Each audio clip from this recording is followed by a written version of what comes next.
Quelles sont les opportunités du moment sur la bourse française? C'est ce qu'on va continuer à regarder dans cette vidéo. Pensez à vous abonner à la chaîne et activer la cloche si ce n'est pas déjà fait.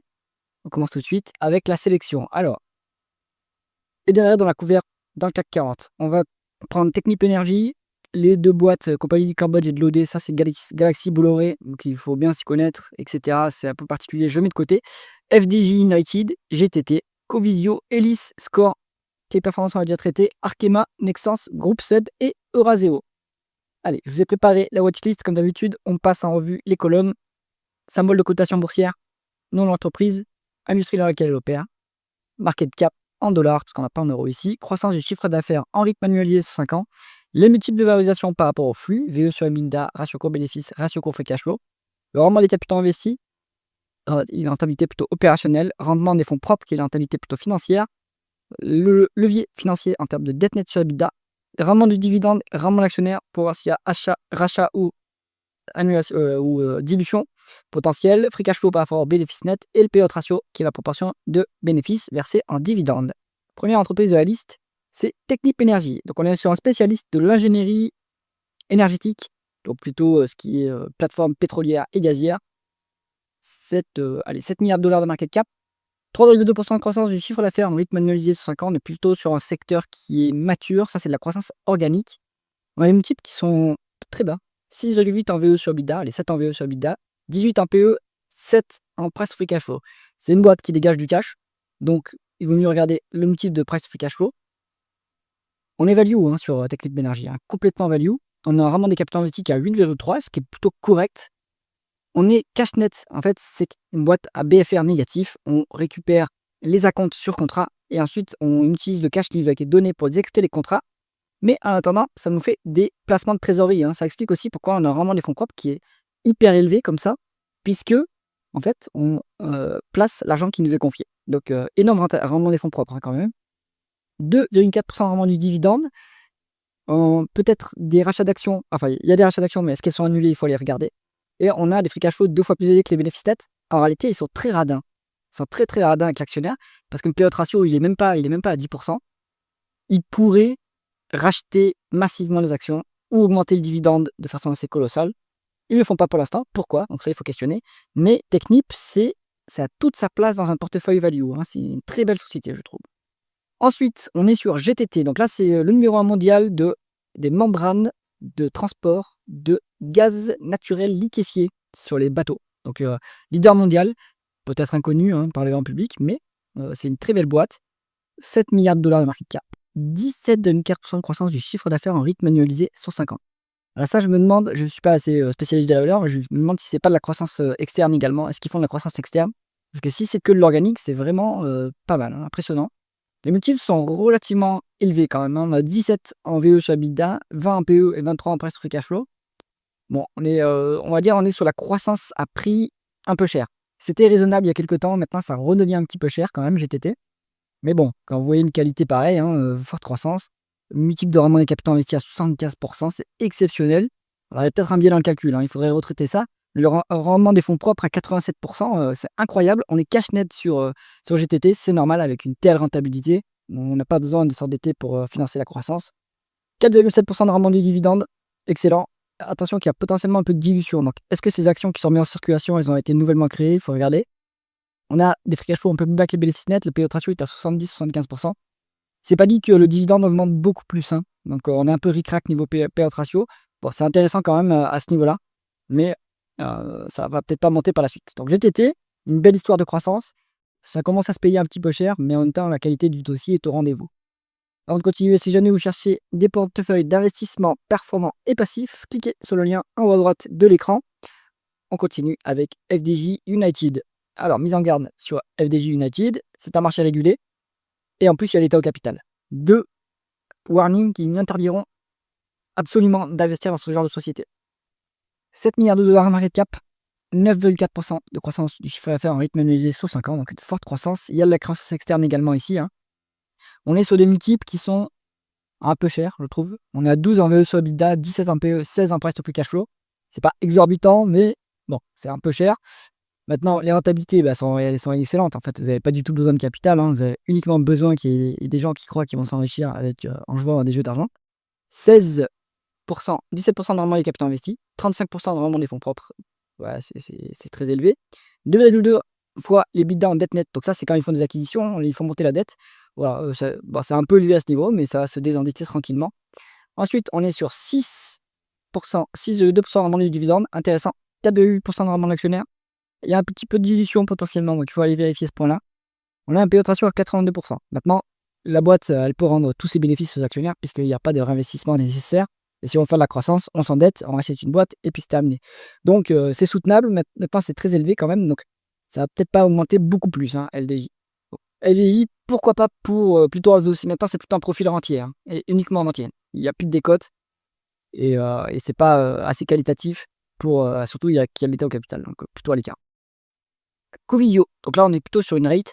Donc pareil, l'immobilier, moi, je suis plutôt méfiant à l'égard de cette classe d'actifs. 7 milliards de dollars de market cap. Pas de croissance. En mec manualisé sur 5 ans, c'est normal, ça inclut la période de naufrage 2020-2021. On est sur des multiples. Alors, pour le rate, je pense que c'est plutôt le multiple de price cash flow qui est plus intéressant à regarder. Mais normalement, en fait, il faut regarder même un autre multiple que cela, qui n'est pas indiqué ici.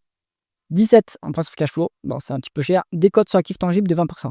Oui, mais allez regarder le portefeuille d'immobilier de la boîte. Si ça se trouve, leur immobilier, dans le bilan, il est surévalué et le marché, en fait, accorde un prix plus bas à leur immobilier. Donc, peut-être que cette décote n'existe pas réellement. On est à une rentabilité médiocre, hein. Alors après, la rentabilité, elle devrait plutôt se mesurer par rapport au free cash flow. Donc, il faudrait plutôt avoir un multiple de free cash flow par rapport à l'equity, par exemple, pour savoir quelle est la rentabilité réelle, hein, puisque ici, vous avez des bénéfices nets qui sont beaucoup plus bas, 4 fois plus bas que les free cash flow. Bon. Donc la rentabilité est quand même plus élevée que ce qui est indiqué ici en termes de free cash flow. Beaucoup de dettes, mais c'est normal, c'est de l'immobilier. Et c'est pour ça aussi que j'aime pas trop cette classe d'actifs. 8 fois l'EBITDA en dette nette. On est à 6,7 en rendement du dividende. Quand même élevé, mais ça a été neutralisé par beaucoup d'actions en mise en circulation, hein. Potentiellement des nouvelles actions. Donc ça, il faut regarder. C'est un peu dommage, hein, parce que du coup, ça vous dilue énormément. C'est soutenable à ce niveau. On a un payout ratio en termes de free cash flow qui est à 25-30%, donc c'est soutenable à ce niveau. Maintenant, j'aime pas du tout cette classe d'actifs, donc plutôt à l'écart pour ma part. Ensuite, on est sur Elis. Donc là, c'est le spécialiste de la blanchisserie industrielle, il travaille avec les hôtels, les restaurants, etc. Superbe boîte. On est à 7 milliards de dollars de market cap, 7% de croissance du chiffre d'affaires en rythme annualisé sur 5 ans. C'est uniquement de la croissance externe, puisque c'est une boîte de service et sa stratégie, ça va être de mailler le territoire. Donc là, maintenant, c'est un acteur mondialisé, hein. Donc elle fait des acquisitions ou alors elle ouvre organiquement des nouveaux centres, hein, mais c'est plutôt des acquisitions pour aller mailler le territoire. Et donc elle a besoin de s'endetter, hein, pour faire ses acquisitions. C'est pour ça qu'il y a un peu de dette, 2,2 fois l'EBITDA en dette nette. Maintenant, c'est value, ça a tout à fait sa place dans le portefeuille value. On a 6,8 en VE sur EBITDA, 11 en price free cash flow. Rentabilité un peu, allez, à 6% vraiment les capitaux investis, c'est pas exceptionnel. Je pense que c'est quand même assez, mine de rien, c'est assez intensif en capital, hein, ce genre de business. Donc, voilà, plutôt correct, un peu décevant cette rentabilité, mais le rendement de fonds propres à 9,5 avec la dette qui est engagée, bon, ok, c'est pas si mal, c'est pas si mal. On a vraiment une dividende avec un 1,8%, donc pour l'instant, ils versent pas un dividende très copieux, hein. Ils sont à 30% de payout ratio avec des free cash flow plus élevés. Ouais, c'est pas exceptionnel sur la rémunération d'actionnaire.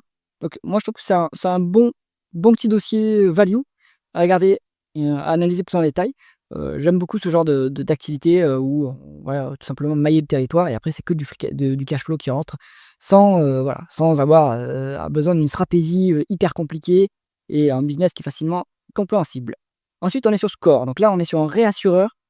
On est à 6 milliards de dollars de market cap, décroissance en rythme annualisé sur 5 ans. Bon, c'est pas ce que ça veut trop dire, hein, pour un assureur, un réassureur surtout. On y perd peut-être des clients, des clients assureurs.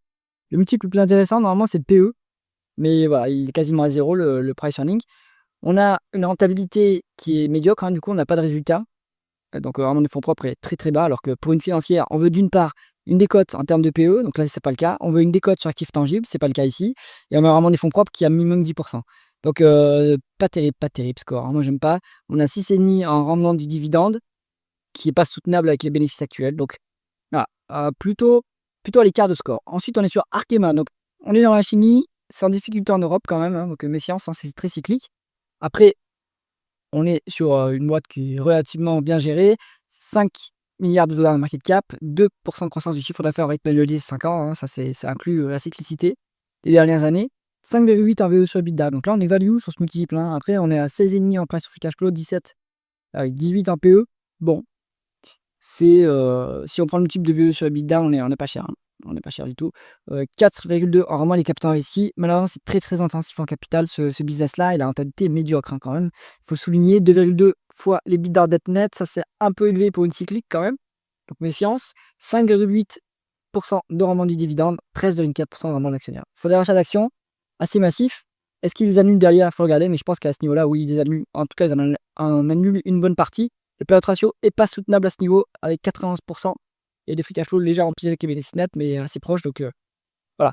C'est encore, à mon avis, un peu trop tôt pour aller sur de la chimie en Europe. Là, bon, c'est un prix value, mais il y a encore un peu de dette. La rentabilité n'est pas vraiment au rendez-vous. Voilà. Après, si on met le contrariant, avec un multiple à 5,8, c'est quand même pas cher. Si on pense que le cycle va se reprendre, ça peut être un point d'entrée. Mais quand même, méfiance sur ce dossier. Nexans, on est sur le spécialiste français du câble électrique, 5 milliards de dollars de market cap, 5% de croissance du chiffre d'affaires en rythme annualisé sous 5 ans, donc on a toujours un fonds de croissance organique, 7,5 en VE sur EBITDA, ça reste raisonnable, 19 en PE, 13 en pression free cash flow. Donc c'est une boîte qui dégage du free cash flow maintenant. Voilà, de ce point de vue-là, on est raisonnablement valorisé, 14% de rendement des capitaux investis, très très bonne rentabilité quand même. 0,9 fois les bilans net, donc on s'est bien désendetté sur Nexans, ça leur a dégagé de la marge de manœuvre pour pouvoir faire des acquisitions, pas mal. 2,5% de rendement du dividende, ça commence à être un peu intéressant, avec un payout ratio qui est à 36% et des free cash flow plus que les bénéfices nets. Donc ouais, ça va monter tranquillement ce petit dividende, hein. Je pense qu'on peut aller facilement sur du 3% au rendement du dividende. C'est un dossier raisonnablement valorisé, presque value, ouais, j'aurais envie de dire que c'est un peu value. Donc intéressant à regarder quand même Nexans.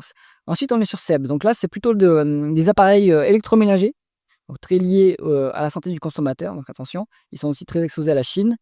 C'est pour ça qu'ils ont eu des difficultés quand même sur les dernières années. 5 milliards de dollars de market cap, 2,4% de croissance du chiffre d'affaires en rythme annualisé sur 5 ans. Hein. Il n'y a plus le coût de croissance organique.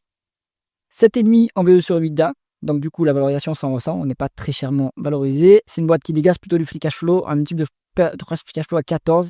Ça reste raisonnable. Une bonne rentabilité à 9% en rendement des capitaux investis, c'est pas mal. Un 1,5 en termes de dette nette sur EBITDA. Bon, c'est pas trop endetté. À chaque fois, je pense qu'il faut monter la dette quand ils font des petites acquisitions. Mais là, c'est un niveau qui est raisonnable. On est à 3,4% de rendement du dividende. Donc, c'est pas, ouais, c'est pas mal. C'est intéressant déjà à ce niveau. 4,4 en rendement d'actionnaire. Est-ce qu'ils annulent les actions qui sont rachetées? Il faut regarder. Free cash flow plus avec les bénéfices nets. Le payout ratio est en dessous de 50%. Très bien. Donc, ça se regarde. Hein. Ça se regarde. C'est un dossier value, en fait. Donc, pas mal. Ovasio. Donc là, on est plutôt sur du private, donc une holding de private equity. Donc, attention au private equity en France. Moi, j'ai un dossier dans ce secteur-là. C'est IDI. Je le trouve assez qualitatif comparé aux autres et comparé notamment à Euraseo. On est sur 5 milliards de dollars de market cap. Décroissance en rythme annualisé sur 5 ans. Mais à mon avis, ça ne veut rien dire. Hein. Ils ont utilisé des participations. Donc, ça n'a aucun intérêt, ce multiple. Il faudrait même regarder le multiple de PE. Mais malheureusement, ils ont fait une perte nette. Donc, il n'y a pas de price earning défini. Des cotes sur actifs tangibles de 30%. C'est ce qu'on veut sur une holding, en fait. Quand vous avez une holding, vous avez la décote de holding parce que vous n'êtes pas maître de l'allocation du capital entre les différentes participations. Le marché préfère les pure players parce qu'on comprend mieux l'activité, on a moins de risques de faire une allocation du capital complètement débile parce que en fait, les managers connaissent les activités qu'ils dirigent. 30% de décote sur actifs tangibles pour une holding, c'est pas exceptionnel. Hein. C'est pas une énorme décote non plus. Donc, un petit dividende à 4,5%, 9% de rendement de l'actionnaire. Il y a des rachats d'actions. Ils sont pas faits à crédit, hein, on a des free cash flow. Mais bon, il faut regarder si c'est soutenable à la longue. Voilà pour cette revue. Alors, qu'est-ce qu'on garde dans cette liste? Qu'est-ce qui est intéressant? Si on fait de la value, Technip Energy, sans aucun doute. Si vous faites de la value, Nexans et SEB, c'est intéressant. Si vous faites, et même Elis, hein, vous avez 4 dossiers value avec Elis. Maintenant, si vous voulez faire la croissance, GTT, je pense que c'est très bien. Faire la croissance, aucun problème. Après, moi, j'ai des problèmes, plus de scrupules sur les autres dossiers. FDJ, il y a l'état au capital, les rates, j'en veux pas. Les holdings moyens et les assurances bof et la chimie, trop compliqué encore en Europe. Donc, plutôt à l'écart de ces dossiers. J'espère que cette revue vous a intéressé. Si c'est le cas, mettez un pouce vers le haut et pensez à vous abonner à la chaîne. À bientôt.